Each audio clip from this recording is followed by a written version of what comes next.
Olá, eu sou o Henrique e você está no canal Arte Viral.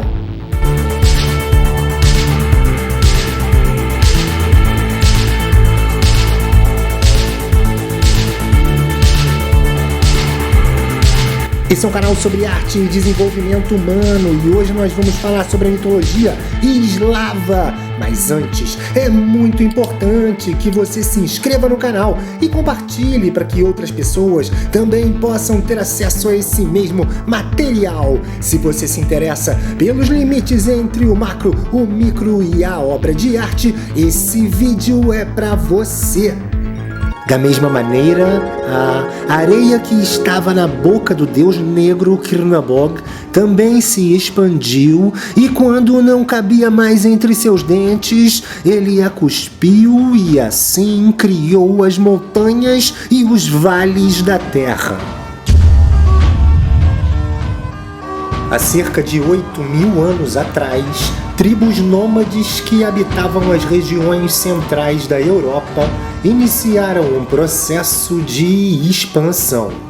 Esses povos, que ao longo dos milênios chegaram até as montanhas dos Cárpatos, deram origem aos grupos linguísticos proto-baltos e foram conhecidos como os bodritas, os masovianos, os pomeranos, os silesianos, os carantanianos, os volinianos, os tiversi e os uliches, e que ocuparam uma área limitada pelo Mar Báltico ao norte, pelas montanhas dos Balcãs ao sul, pela região da Boêmia a oeste e pelo rio Volga ao leste, foram conhecidos como os eslavos. Apesar de ocuparem um grande território e de se relacionarem com diferentes grupos desde 800 a.C., foi somente no período compreendido entre os séculos 4 e 6 depois de Cristo, com o segundo ciclo das migrações eslavas, que esses povos se tornaram bem conhecidos na Europa Ocidental. Assim, os eslavos deram origem a pequenos reinos e que se tornaram a Rússia, a Polônia, a Croácia, a Sérvia, a Ucrânia, a República Tcheca, a Eslováquia, a Macedônia, a Eslovênia, partes da Alemanha, da Áustria, da Albânia e da Hungria. Dentre as línguas eslavas tradicionais estão o búlgaro, o macedônio, o russo, o cazaque e o uzbeque. Suas grafias são variantes do alfabeto cirílico, assim como o alfabeto glagolítico. O alfabeto cirílico foi criado por dois missionários cristãos bizantinos, que foram São Cirilo e São Metódio, no século IX d.C., com o objetivo de transcrever a Bíblia para as línguas eslavas. Devido às grandes diferenças de temperaturas entre o inverno e o verão nessas regiões do planeta, esses grupos alternaram longos períodos de isolamento com rápidas expansões migratórias em busca de água, temperaturas amenas e alimento.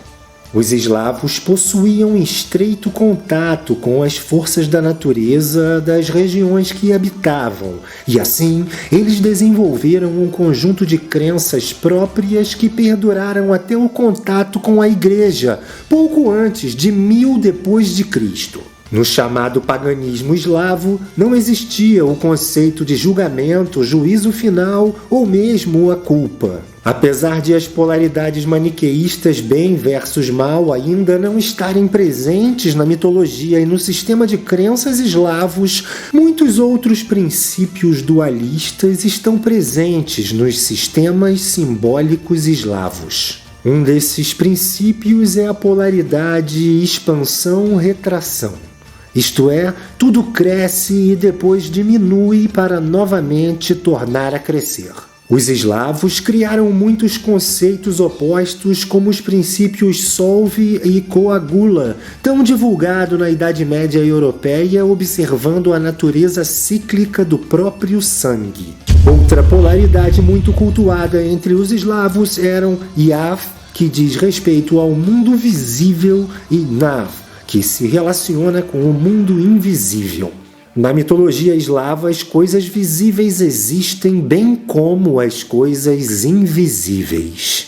Existe a noção de mundos paralelos, simultâneos, sendo que um deles é visível e palpável e o outro invisível e que pode ser vivenciado com a ajuda do inconsciente e das percepções sensíveis. Segundo a mitologia eslava, com a morte a matéria visível entra num processo de decomposição, de separação e de transformação. Porém, a matéria invisível continua unida e pode visitar outros mundos que existem paralelamente. Assim, ao morrer, o espírito dos seres humanos podia viajar por até 40 dias na forma de algum animal, visitando pessoas e lugares até entender que havia morrido. Dessa maneira, o mundo visível de Yaf é considerado um lugar perigoso, pois é onde estão os demônios e os seres que ainda não entenderam a morte e fazem brincadeiras ou dão sustos nos seres que ainda estão vivos.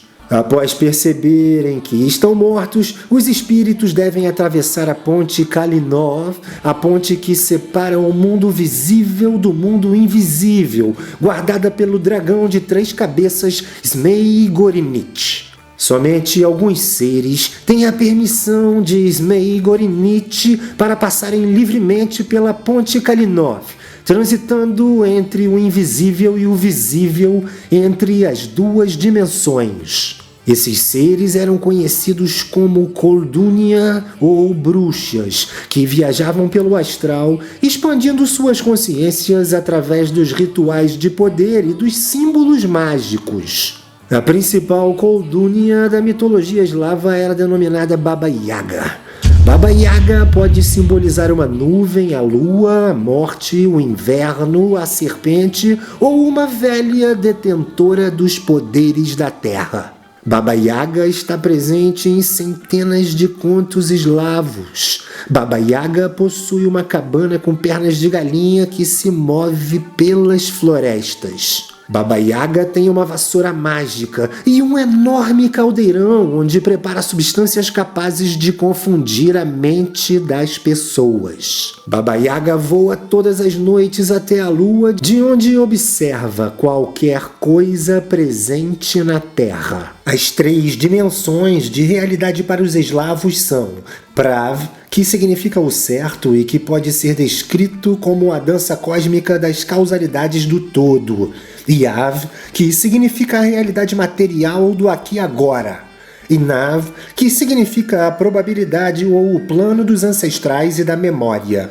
Os antigos eslavos não deixaram registros escritos. Na verdade, os historiadores não conseguem provar que havia um sistema de escrita eslavo. Assim, as tradições, os costumes e as crenças dos povos eslavos eram transmitidas oralmente através de músicas e poesias de geração em geração. Um dos registros mitológicos eslavos mais antigos é o Livro de Veles, escrito no alfabeto cirílico e que data do século X d.C. O Livro de Veles expõe fatos religiosos, históricos e culturais sobre o povo eslavo do século 7 a.C. até o século 9 d.C. O Livro de Veles foi feito em 42 tábuas de madeira e foi escrito ao longo de diferentes épocas. Outras 2 importantes fontes mitológicas eslavas são o Conto dos Anos Passados, escrito em 1113 d.C., e a Crônica Slavianska, escrita 200 anos depois que os eslavos tiveram os primeiros contatos com o cristianismo. Segundo o Livro de Veles, no início só havia o nada.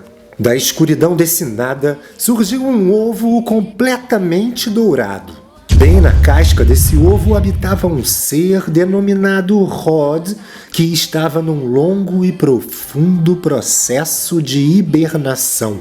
Porém, com os ciclos de frio e calor sucessivos, Rod lentamente despertou, acordando da longeva sonolência. Rod acordou e tomou consciência de sua existência, porém o deus não percebia sentido em nada. Então Rod criou a deusa Lada, a deusa do amor, da beleza, da paz e da alegria. A deusa Lada fez o deus Rod ver o sentido das coisas. Juntos, os dois deuses quebraram a casca do ovo dourado e criaram uma gigantesca pedra denominada Alatia, ou o umbigo do mundo. Essa pedra deu origem aos primeiros rios do planeta e sobre os cristais rochosos de Alatir brotou uma grande árvore de carvalho denominada Badnik. Badnik contém os 3 mundos eslavos, que são Prav, Yav e Nav. Prav se situa na copa dessa grande árvore. Prav regula e equilibra com a justiça de sua precisa balança os reinos de Yav e Nav, e por isso é o reino dos céus, guardado pelo deus da justiça denominado Perum, e que também é o deus do trovão. Yav se localiza no tronco da árvore Badnik. Yav é a morada de Svarog, o deus pai de todos os seres vivos. Svarog é também o deus do ferro, do fogo e do trabalho. Svarog ensina que toda matéria se curva ao trabalho. Svarog domou o dragão Smeigornit e o fez puxar um pesado arado que aduba a terra e a deixa em condições perfeitas para o plantio e para a criação de animais, permitindo a vida em sociedade. Svarog possui o Kolofrat, uma joia que simboliza os ciclos da vida, as estações do ano e todos os movimentos naturais. Já o terceiro reino se chamava Nav e ficava nas raízes da grande árvore Badnik. Lá era o reino dos mortos, um eterno paraíso abundante em sua natureza fértil, sempre cuidado pelo deus Veles. Veles é o deus da natureza, da água e também das cavernas e do submundo. Esses 3 planos eram denominados Triglav. Triglav constituía um deus único, formado pela união dos 3 reinos. O deus Triglav possuía 3 cabeças que cuidam dos 3 reinos. O deus Triglav portava uma venda dourada que cobria seus olhos e também trazia suas bocas atadas por uma faixa que o impossibilitava blasfemar ou culpar qualquer ação. Triglav é o nome dos 3 picos da mais alta montanha da Sérvia, e lá era onde se reuniam os deuses do panteão eslavo. No reino de Yav existia um enorme oceano, porém ainda não existia a luz. Então foi criado um outro deus denominado de Bilabog, ou o deus branco da expansão. Bilabog trouxe a claridade para o mundo, porém, junto da luz, também surgiu a sombra, e foi justamente ao observar sua própria sombra que Bilabog percebeu Kirnabog, seu irmão, o deus negro, que surgia de sua sombra com aparência igual, porém trazendo a escuridão em seu corpo, assim como os segredos da retração.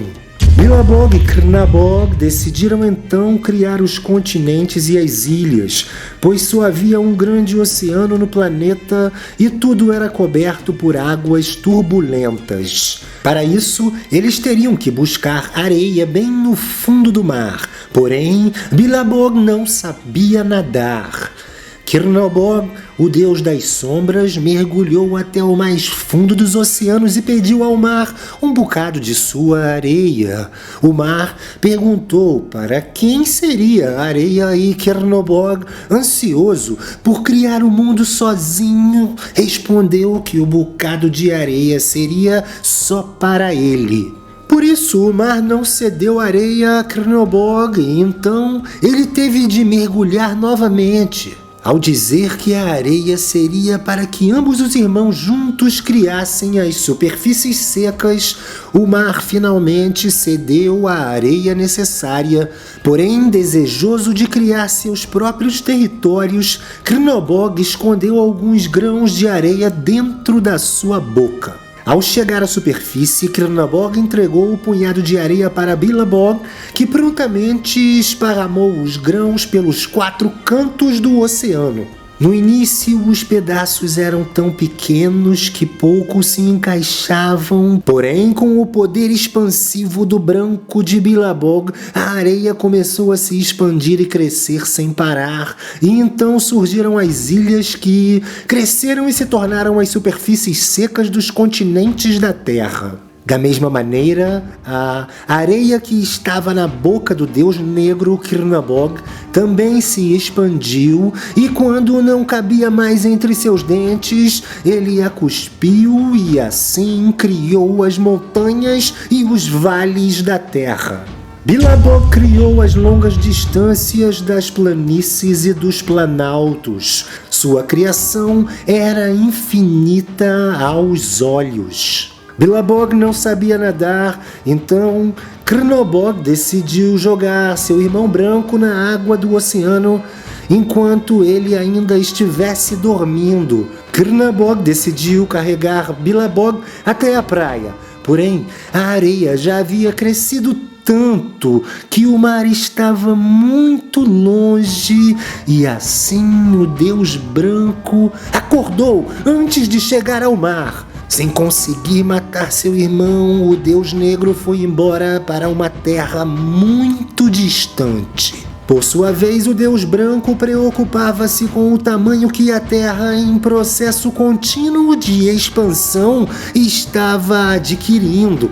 A Terra crescia sem parar e o céu não conseguia cobrir mais todo o planeta. Somente seu irmão Krnabog, com o conhecimento da escuridão e da retração, poderia fazer a terra parar de crescer.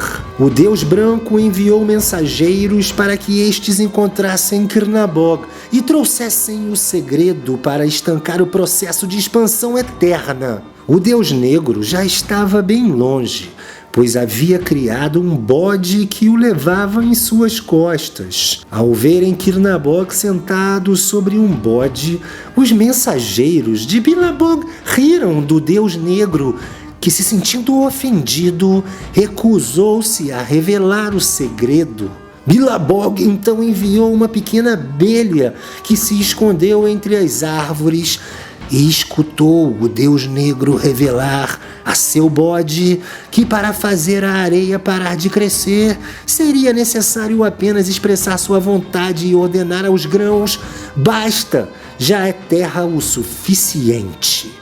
Ao escutar o segredo, a abelha zumbiu muito alto por excitação e foi percebida pelo Deus das Sombras. O zumbido da abelha foi ouvido de longe, e assim o Deus Krnabog lançou uma maldição, dizendo que aquele que te mandou aqui prove da dor do seu ferrão. Voltando, a abelha contou a Billabog em detalhes tudo o que ouviu.